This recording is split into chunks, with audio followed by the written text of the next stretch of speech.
Hey there guys, how are we all doing? I hope we're all doing really well. We're up to North Melbourne now in our season previews, so if you are new around here, please drop a like, please drop a follow. I've also put a playlist in here as well for all your other previews, for all you fans of other clubs, or if you're just looking for a bit of insider tips because you've got them the weekend. So without any further ado, let's look at North Melbourne.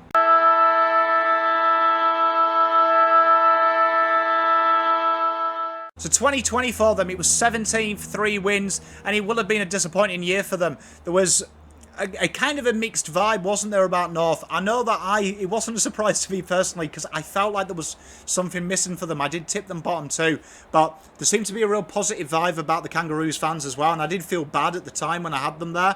And it felt like I was justified, that their hope was justified for large parts in the opening rounds. They went undefeated in the first 2, and they looked really good, but then it kind of fell off, and one of them reasons for me was the quality ball inside 50, which I talked about in the pre-season. Felt disjointed, and it felt like as well when Ben Brown, he came out of the side, there was no genuine goal kicker there, that they could get the ball out, but their entries inside 50 were just never quality enough. It was a real long, tough year for them, but there was a lot of positives that came out of it. McDonald was phenomenal, in the top 10 for rebounds in the comp last year. He looked brilliant. Davis Unanaki as well. He started to really show his early promise in his career. And there was a lot of positives there with Jed Anderson as well. He really fought hard. He really relished the midfield battle and did, for large parts of the year, look a top-end talent. They've recruited some Jets in the off-season, and that will get them hope. They've almost jettisoned as well a large part of their team. 25% of their list has left the club, and they've really gone for this major rebuild. There's a lot of talk coming out of North Melbourne that they look at a final side, they've got a plan, and you can see what they've done. Powell looks a real player as well. Phillips looks a real ready-made player as well for round 1. And Charlie Latatsara as well is a kid that I've admired for a long part of his career. Real goal sneak, genuine pace, and he really suits what they're trying to build in that forward line.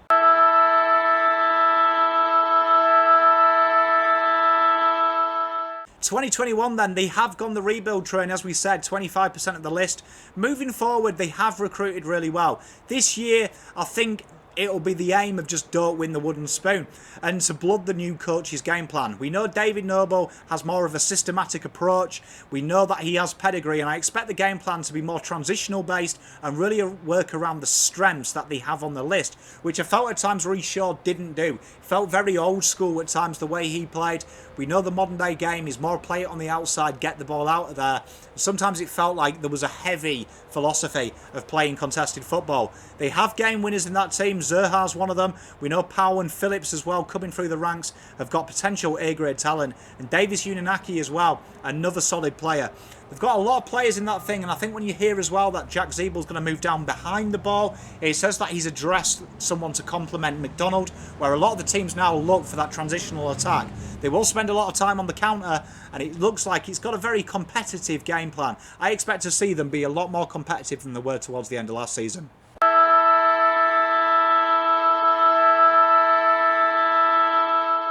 Ones to watch then.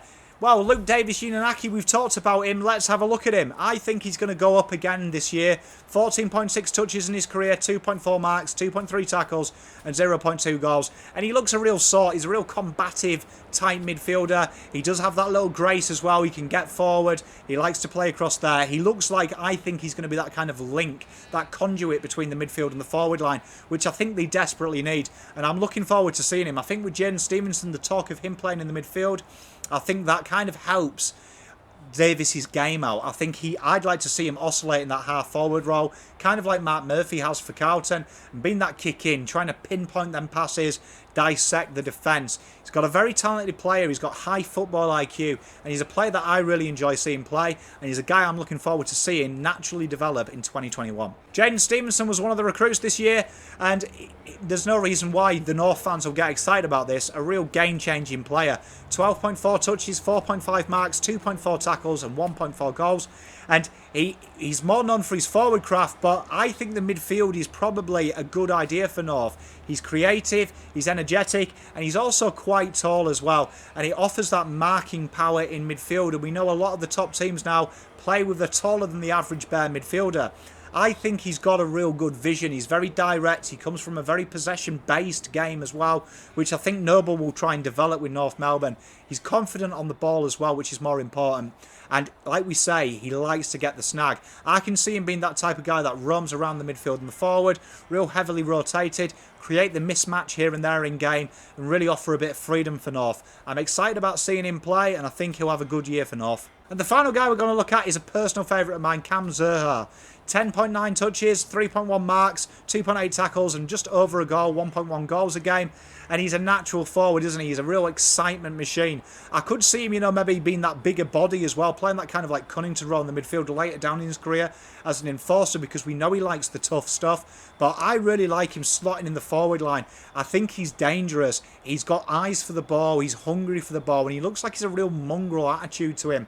I'd like to see him, really play that kind of like, almost like Dustin Martin when he slots forward role. It's kind of that enforcer. It looks to impact, throw his bigger body around. He's a real like little pit bull of a player, and I really enjoy seeing him play. I think he'll have a big year. I think with the players that they've acquired, I think Jaden Stevenson and Davis Unanaki, he creates that little outnumber as well. I think he's going to have a big year, and I'm excited about this game.